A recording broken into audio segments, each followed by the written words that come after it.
Welcome to my review for Resident Evil, the final chapter, and to this series' credit, this actually was the final chapter. There was no Resident Evil Resurrection, there was no Resident Evil A New Beginning, this was the last.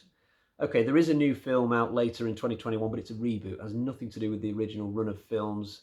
So if you saw my review for Retribution, you'll know that I thought that was absolutely dire. It was a real low for the series, but they took a bit longer to make this one. They took 4 years, which is a positive sign. Paul Anderson was back to direct again, which may not have been a positive sign because in the lead up to the final chapter, Paul Anderson was responsible for both the best Resident Evil film and the worst, in my opinion.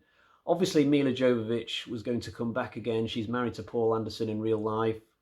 Ali Larter was back as Claire Redfield for the 3rd time, but not all the returning characters were coming back. There was still no Chris Redfield for this. There was no Ada Wong this time, no Jill Valentine. So the usual game of casting musical chairs was in operation between Resi 5 and 6. It's particularly galling in the case of Ada Wong and Jill Valentine, actually, because at the end of the 5th film, Ada and Jill were with Alice on top of the White House. It was sort of hinted that there was going to be this massive battle. But at the start of this one, it's sort of presumed that the battle happened off screen at some point between the 5th and the 6th movie. Ada and Jill have just vanished. There's no mention of them. Alice just carries on with her life, seemingly without giving them a moment's thought. So this series really did treat some of its characters with real contempt at times. Claire Redfield in this film does not mention Chris either. The story sees the Red Queen tasking Alice with going back to Raccoon City, specifically back to the Hive, because apparently there is a cure for the T-virus just sat in the labs there. So it's been sat there all this time, apparently, throughout all these movies. You can tell that they did not do any forward planning with this series. It was literally a case every time of, let's see what the box office results are, and then we'll think about how we can extend the storyline somehow. So Alice, of course, is going to try and find this cure, but it won't be easy because Dr. Isaacs is back. So that wasn't him that died in the 3rd movie, it was just his clone. And obviously Wesker is still around, so life is going to be difficult for Alice, but she will meet some allies on the way, as she always does. I'll say at this point, this is a much better film than the previous one. Once you get over the really awkward beginning where you're just trying to ponder what's going on with the continuity, once you get into it, it's really good. I don't understand how you can go from Afterlife, which was a brilliant film, dip down to making Retribution, which was bloody awful, and then go back up again and make this really high quality conclusion to the series. But that is just the strange, strange world of Paul W.S. Anderson.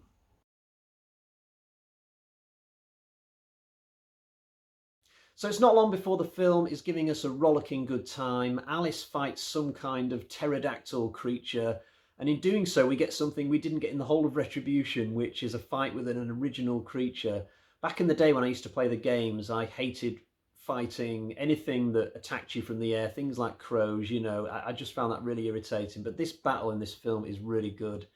And something that is easy to forget from this opening segment is the fact that a weird naked bald guy jumps out of a polluted stream with barbed wire wrapped around him and briefly attacks Alice. And this is just an example of some good creativity.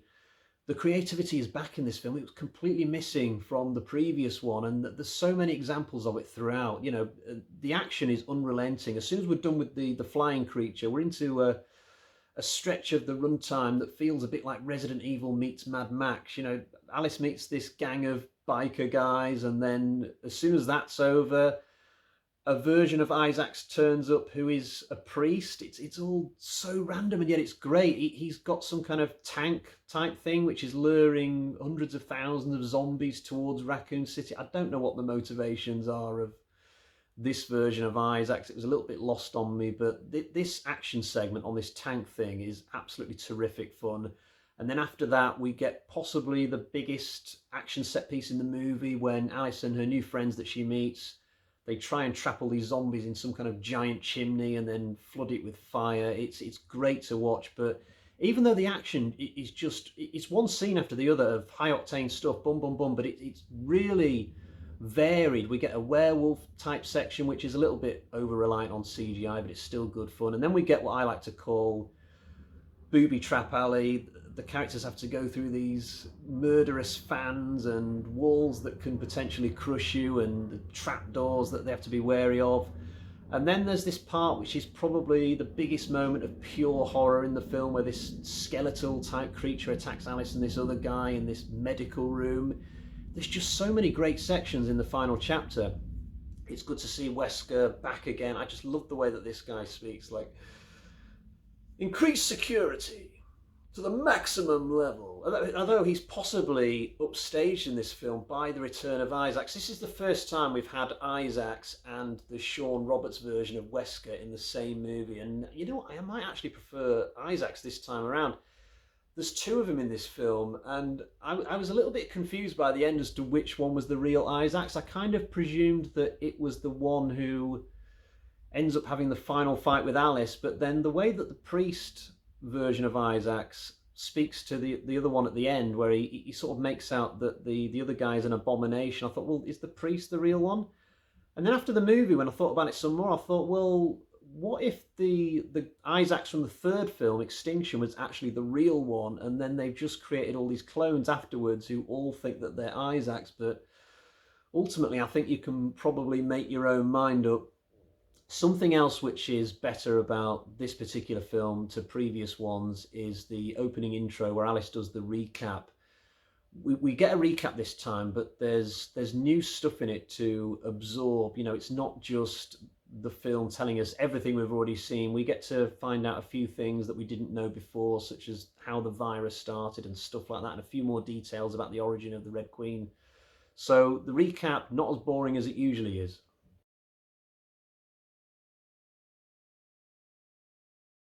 Alice's chums are somehow cooler in this film than a lot of the similar characters from previous films. I mean, you don't get to know them that well. The movie's trundling along at much too brisk a pace for that, but they get some really great deaths. I was nodding my head several times at some of the really violent ways that Alice's support crew get bumped off in this.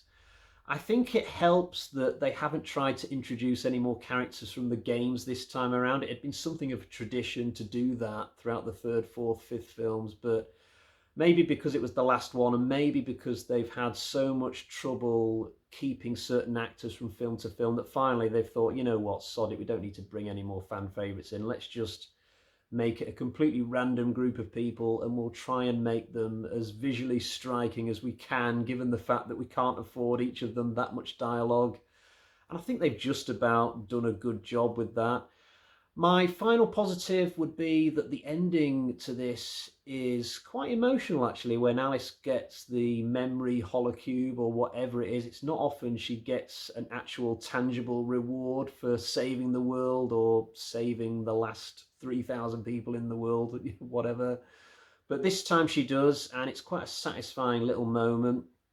In terms of the things I don't like about this film now, there's only really one big one, and that's the fact that the final fight with Isaacs is nowhere near as good as the rest of the film up to that point. And given the fact that this is the last one in the series, I would have expected a bigger ending. You know, I think instead of just having Alice fight what looks like a very human Isaacs, I think they should have come up with some really horrible abomination, like what you get in most of the games, you know, something with tentacles and teeth, and it's the size of a house, and Alice would have had to have used a rocket launcher or something to blow it up, you know, something really cool. But alas, we don't get it. And in fact, the Isaacs that we got at the end of Resident Evil Extinction was even better than this version. Even when Alice puts a grenade in him at the end, it doesn't seem to actually blow up properly. It's all a little bit disappointing. Beyond that, I don't have that many more bad things to say. I don't think the Claire Redfield character deserved to get to the end of this film. I just don't think she contributes enough. You know, and it's not as if she even sticks with Alice for the battles to come in the epilogue. You see Alice driving a motorbike by herself, about to take on some more of those flying creatures, but Claire has somehow departed the scene. So I think maybe they could have killed Claire off halfway through this film and, hey, give Ruby Rose a chance to survive the movie. It would have been something if they'd have killed Claire in the Extractor fan instead of Ruby Rose. That would have been a real whoa moment if Claire had suddenly gone out like that. But yeah, I've got nothing else to say that's negative really beyond that. Although I suppose I could say that the Hive in this film doesn't feel like the Hive from the first movie. They make a big effort to sort of show you the laser room covered in dust, as if to say, here's the proof, we're in the Hive. But apart from that one room, everywhere else in the place, in this new place, it doesn't seem like it's the same at all. I completely forgot in many portions of the third act that this was meant to be the same place from the first Resident Evil.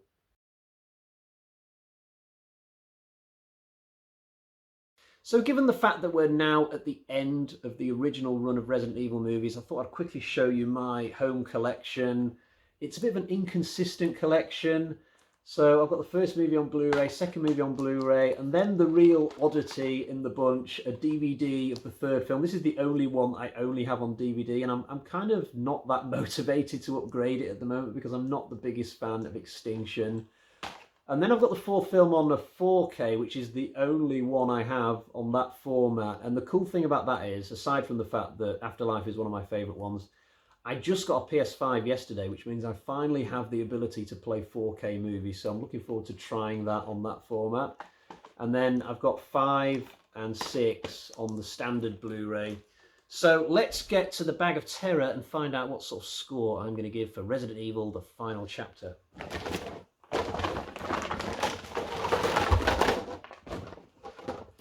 So we've got 1, 2, 3, 4 bloody axes out of 5. In my opinion, this is a real return to form for the series, just in the nick of time so we can have a strong ending. Now, I'm going to quickly say a few words about my plans for reviewing Resident Evil stuff going forwards. I'm going to take a short break now until the release of the next film, which is a reboot. It's called Resident Evil Welcome to Raccoon City. I believe it's coming out in November, so that's just a couple of months away. And once I've reviewed that, I'm then going to go into reviewing the Resident Evil animated films. I believe there are 3 of them. And then when I'm done with those, I'm going to finish off by reviewing the Netflix TV show, the 4-part series Infinite Darkness. And then when I'm done with that, I'm going to do one big, huge ranking of all the films, animated, live action, and that TV episode, TV series, which will be a lot of fun. I've no idea at this stage how that list will look when I stack everything up against each other.